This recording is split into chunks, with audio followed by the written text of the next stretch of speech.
Hi friends, welcome to our channel SR Creative Adda. Friends, ఈరోజు మనం download చేసిన image కొన్ని ట్రాన్స్పరెంట్ ఫైల్ అయినా సరే మనకు ట్రాన్స్పరెంట్ బ్యాక్గ్రౌండ్ కనిపిస్తుంది. మరి దాన్ని ఎలా మనం ఈజీగా రిమూవ్ చేయొచ్చు అంటే water type image, cloth type image, ఇవి కొంచెం పల్సగా ఉన్నట్టుండి బ్యాక్గ్రౌండ్ దాంట్లో సింక్ అయి ఉన్నట్టు ఉంటాయి. మరి వాటిని మనం ఎలా రిమూవ్ చేయాలి, ఎలా డిలీట్ చేయాలి, ఆ ట్రాన్స్పరెంట్ పోయి మనకు ఇమేజ్ పిఎన్జీ ఎలా రావాలన్నది ఈ వీడియోలో తెలుసుకుందాం. వీడియోలో ఎక్కడ స్కిప్ చేయకుండా చూడండి.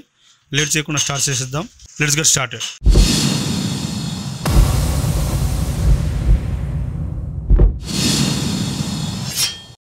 ఫ్రెండ్స్, ముందుగా నేను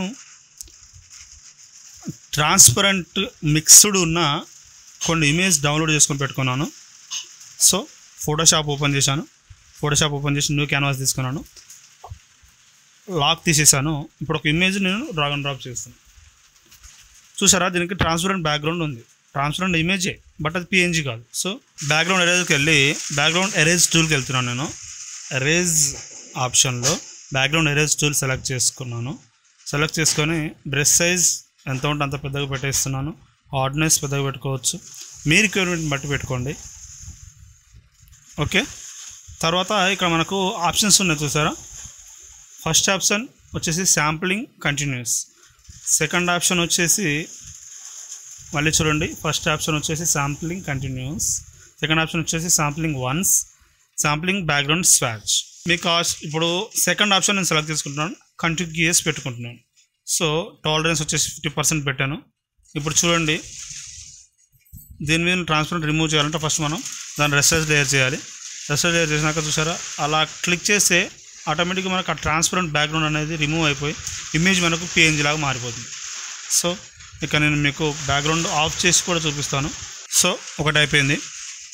ఇప్పుడు చూసారా, మన బ్యాక్గ్రౌండ్ వైట్ బ్యాక్గ్రౌండ్ ఆఫ్ చేసి చూపిస్తాను ఎలా ఉందో. సో నెక్స్ట్ ఇంకో ఇమేజ్ నేను డ్రాగ్ అండ్ డ్రాప్ చేస్తున్నాను. సో దీనికి వైట్ బ్యాక్గ్రౌండ్ ఉంది. సో యాజ్ ఇట్ ఈజ్ ఇంతే. మనం ఆల్రెడీ ఎరేజర్ సెలెక్ట్ చేసుకొని ఉన్నాం, రెస్టైజ్ లేయర్ చేశాను. జస్ట్ ఇప్పుడు రిమూవ్ చేస్తున్నాను. చూడండి, ఈజీగా రిమూవ్ అయిపోతుంది దాని బ్యాక్గ్రౌండ్ అనేది. ఇమేజ్ మాత్రం ఎలా ఉన్నది అలాగే ఉంది. సో ఇలా మనం డౌన్లోడ్ చేసుకున్న పిఎన్జీ ఇమేజెస్లో ట్రాన్స్పరెన్స్ ఉన్న వాటిని ఈ మెథడ్తో, ఈ ప్రాసెస్తో ఈజీగా మనం ఆ ట్రాన్స్పరెంట్ బ్యాక్గ్రౌండ్ని రిమూవ్ చేయొచ్చు. సో నేను ఇంకో ఇమేజ్ కూడా నేను మీకు చూపించాలనుకుంటున్నాను. సో ఇంకో ఇమేజ్ని కూడా నేను డ్రాగ్ అండ్ డ్రాప్ చేస్తాను. సో ఓకే, ఈ ఇమేజ్ నేను డ్రాగ్ అండ్ డ్రాప్ చేశాను. ట్రాన్స్పరెంట్ అని చూసారా, దీనికి కూడా సేమ్ యాజ్ రెస్టైజ్ లేయర్ చేశాను. బ్యాక్గ్రౌండ్ ఎరేజ్ టూల్ సెలెక్ట్ చేసుకుని ఆల్రెడీ ఉంది కాబట్టి అదే ఉంచాను. కంటిన్యూస్ పెట్టుకొని శాంపుల్ వన్స్ పెట్టుకొని ఉంచాను. Same as it is. మీరు ఎన్ని ఇమేజ్ అంటే అన్ని ఇమేజ్ అలాగే ట్రాన్స్పరెంట్ ఉన్న ఇమేజ్ని మీరు ఈజీగా ఎరేజ్ చేయొచ్చు. So but direct erasing option రాకపోతే దాన్ని రెస్టైజ్ లేయర్ చేయాలి. మనం రెస్టైజ్ చేస్తే ఆటోమేటిక్గా మనకు ఎరేజ్ చేసే ఆప్షన్ ఇస్తుంది. సో ఇప్పుడు రెడ్ క్లాత్ ఎలా ఎరేజ్ చేయాలనేది నేను ఇప్పుడు మీకు చూపిస్తాను. ఇక్కడ ఒక ఇమేజ్ని చూసారా, శివుడి బొమ్మ, శివలింగం. ఇది కూడా ట్రాన్స్పరెంట్ ఇమేజ్. సో దీన్ని కూడా ఎలాగ ఎరేజ్ చేయాలనేది నేను చూపిస్తాను. ఏం లేదు, సేమ్ ప్రాసెస్. ఆ ట్రాన్స్పరెంట్ ఉన్న ప్రతి ఒక్క ఇమేజ్ని రెస్టైజ్ లేయర్ చేసామా, బ్యాక్గ్రౌండ్ ఎరేజ్ టూల్ సెలెక్ట్ చేసుకొని కంటిన్యూస్ పెట్టుకొని శాంపిల్ వన్స్ సెలెక్ట్ చేసుకొని క్లిక్ చేశారంటే ఆటోమేటిక్గా ఆ ట్రాన్స్పరెంట్ అనేది ఎగిరిపోతుంది. ఇమేజ్ పిఎన్జీ లాగా మారిపోతుంది. దాన్ని మనం ఆ బ్యాక్గ్రౌండ్ వైట్ లేయర్ని ఆఫ్ చేసి సేవ్ చేసుకుంటే పిఎన్జీ లాగా సేవ్ అయిపోతుంది. సో చూసారో, ఫైల్లోకి వెళ్ళి నేను సేవ్ అంటున్నాను.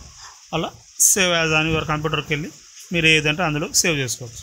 సో ఇది బాగానే ఉంది. క్లాత్లో ఇప్పుడు క్లాత్లో ఎలా ఎరేజ్ చేయాలనేది కూడా చూద్దాం. ఎందుకంటే అవి కూడా ట్రాన్స్పరెంట్ లాగా ఉండి బ్యాక్గ్రౌండ్ సింక్ అయి ఉంటున్నాయి కదా. సో న్యూ లేయర్ తీసుకున్నాను, దీన్ని కాపీ చేసుకొని పేస్ట్ చేశాను. ఇప్పుడు బ్యాక్గ్రౌండ్ బ్లాక్ ఉంది. సో దీన్ని కూడా same as is process. Click చేస్తే ఇమేజ్ మీద క్లిక్ చేయొద్దు. ఇమేజ్ మీద క్లిక్ చేయకుండా బ్యాక్గ్రౌండ్ ఎక్కడైతే ఉందో దాని మీద క్లిక్ చేసి ఆటోమేటిక్గా మనకు అది తీసేస్తుంది. చూసారా ఎంత ఈజీగా క్లాత్ అనేది ఎరేజ్ అయిపోయిందో. క్లాత్ బ్యాక్గ్రౌండ్ అనేది మనం ఇప్పుడు దాన్ని ఆ పిఎన్జీని ఎందులో అంటే అందులో యూజ్ చేసుకోవచ్చు. సో ఇలా 2-3 క్లాత్లు నేను మీకు చూపిస్తాను. కాపీ చేశాను, పేస్ట్ చేశాను ఇక్కడికి వచ్చి. సో దీన్ని కూడా యాజ్ ఇట్ ఈజ్ అంతే, జస్ట్ సెలెక్ట్ చేసి రిమూవ్ చేయడమే. చూసారా అంత ఈజీగా రిమూవ్ అయిపోతుంది. బ్యాక్గ్రౌండ్ ఎరేజ్ టూల్తోనే మనం ఇంత ఈజీగా ట్రాన్స్పరెంట్ బ్యాక్గ్రౌండ్ని రిమూవ్ చేయొచ్చు ఫోటోషాప్ ద్వారా. మొబైల్లో ఇది ఉండదు అని నేను అనుకుంటున్నాను. సో లాస్ట్ ఇంకొక క్లాత్ ఇమేజ్ నేను చూపిస్తాను. సో ఇప్పుడు ఫైనల్గా లాస్ట్ ఇది బాగుంది, దీన్ని కూడా నేను చేసి చూపిస్తున్నాను. కాపీ చేసి పేస్ట్ చేసాను, ఇది పక్కకు పెట్టుకున్నాను. పేస్ట్ చేసి సేమ్ యాజ్ ఇట్ అంతే, దాన్ని రెస్టరైజ్ చేసి డైరెక్ట్ బ్యాక్గ్రౌండ్ ఎరేజ్ టూల్తోనే జస్ట్ క్లిక్ ఇచ్చాను అంతే. అది మనకి ఏం తేడా తెలుస్తుంది కదా, చూసారా ఇప్పుడు వైట్ బ్యాక్గ్రౌండ్ ఆఫ్ చేస్తే ఎంత ఈజీగా కనిపిస్తుందో. సో ఇంత ఈజీగా మనం జస్ట్ 1 క్లిక్ తోటి ఆ బ్యాక్గ్రౌండ్ ట్రాన్స్పరెంట్ బ్యాక్గ్రౌండ్ని రిమూవ్ చేయొచ్చు అన్నమాట. సో ఇది ఫ్రెండ్స్ ఈరోజు వీడియో. ఈ వీడియో మీకు నచ్చినట్లయితే లైక్ చేయండి, షేర్ చేయండి, సబ్స్క్రైబ్ చేయండి. మరిన్ని వీడియోస్ కోసం మన ఛానల్ని చూస్తూనే ఉండండి. Thanks for watching friends.